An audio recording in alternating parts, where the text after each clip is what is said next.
तक digital breaking में इस वक्त की बड़ी खबर, किसानों के पंजाब बंद का बड़ा असर देखने को मिल रहा है। मोहाली में एयरपोर्ट रोड ब्लॉक कर दिया गया है। 163 से ज्यादा ट्रेनें रद्द हैं। कई ट्रेनों को डाइवर्ट किया गया है। 200 जगहों पर सड़कें जाम हैं।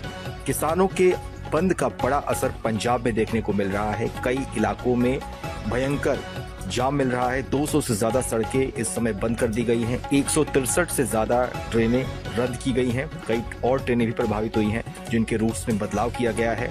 मोहाली एयरपोर्ट रोड भी ब्लॉक किया गया है।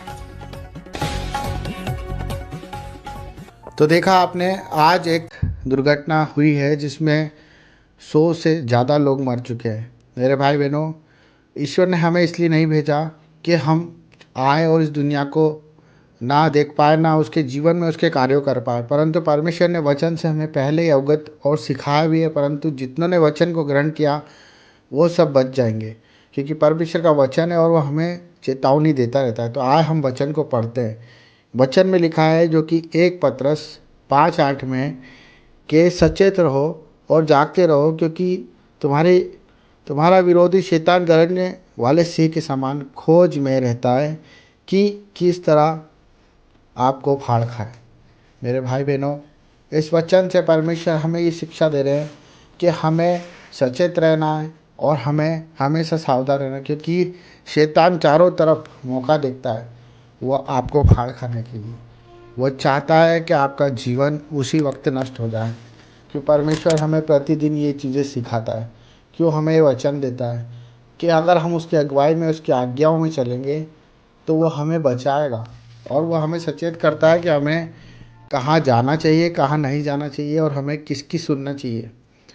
आनंद लेना बहुत बड़ी बात है परमेश्वर के जीवन में।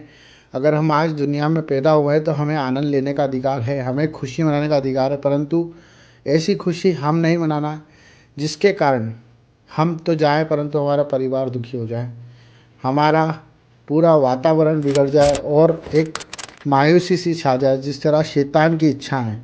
तो शैतान आज हमें प्रतिदिन बीमारियों से, रोगों से, कर्जों से, लाचारी से हमें अपाहिज बना रहा है। हमें अच्छी वाली ज़िंदगी को वो खोखला कर देता है। वो वायरस के समान हमारे जीवन में आता है और हमारी ज़िंदगी को बर्बाद कर देता है। मेरे भाई बहनों, और हुआ है, आज यही हुआ है जो हम इसे देख कर अनदेखा नहीं कर सकते।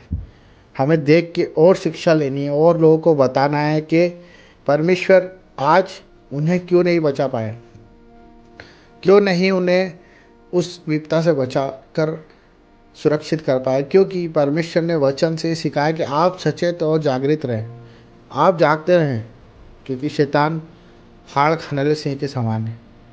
इसका उदाहरण ये है कि परमेश्वर ने हमें एक सुरक्षा देने के लिए बुद्धि दी है कि जब हम अपने घर में, अपने जीवन में, अपने मोबाइल में पासवर्ड डालते हैं, अपने घर में लॉक लगाते हैं, अपने बच्चों को तालीम देते हैं, बड़े छोटों का हम कायदा करना सिखाते हैं, उन्हें गंदी संगति में नहीं जान देते, उसी प्रकार हमें भी समझना है कि हमारे जीवन में ईश्वर ने दायरे रखे हैं, कुछ अनुशासन, कुछ नियम रखे हैं कि उन्होंने कहा है कि इसी संगति में नहीं जाना, बुरों की युक्तियों में नहीं पड़ना, हमें ऐसे लोगों के साथ नहीं रहना जो खुद तो गहरे खड्डे में गिरे और हमें भी गिरा दे। मेरे भाई बहनों, ये शिक्षा छोटी नहीं है। आज जो दुर्घटना वो छोटी नहीं है। हम अपने जीवन को किसी के कहने में आके क्यों बिगाड़ लें? ये जीवन अनमोल है।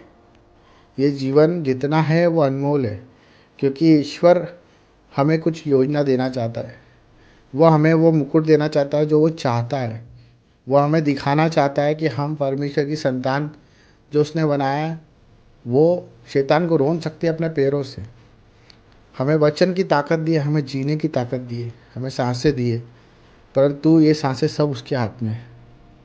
पर अगर हम इससे बिगाड़ते हैं, हम इस शरीर को बिगाड़ते हैं, हम इस जीव को बिगाड़ते हैं, अपनी आत्मा को बिगाड़ते हैं, अपने परिवार को बिगाड़ते हैं, उससे दुख सिर्फ परमेश्वर को होता है। क्योंकि आपने अगर कोई चीज़ बनाई और कोई बिगाड़ दे तो आपका कितना दिल दुखता है। उसी प्रकार परमेश्वर का हृदय भी कोमल है मेरे भाई बहनों, वो कठोर नहीं, वो बहुत नाजुक हृदय से हमारे साथ चलता है। तो अपनी रक्षा करें, सुरक्षा करें और परमेश्वर की महिमा करें। और सचेत रहे इस वचन के अनुसार। सबको जय मसीह, आमीन।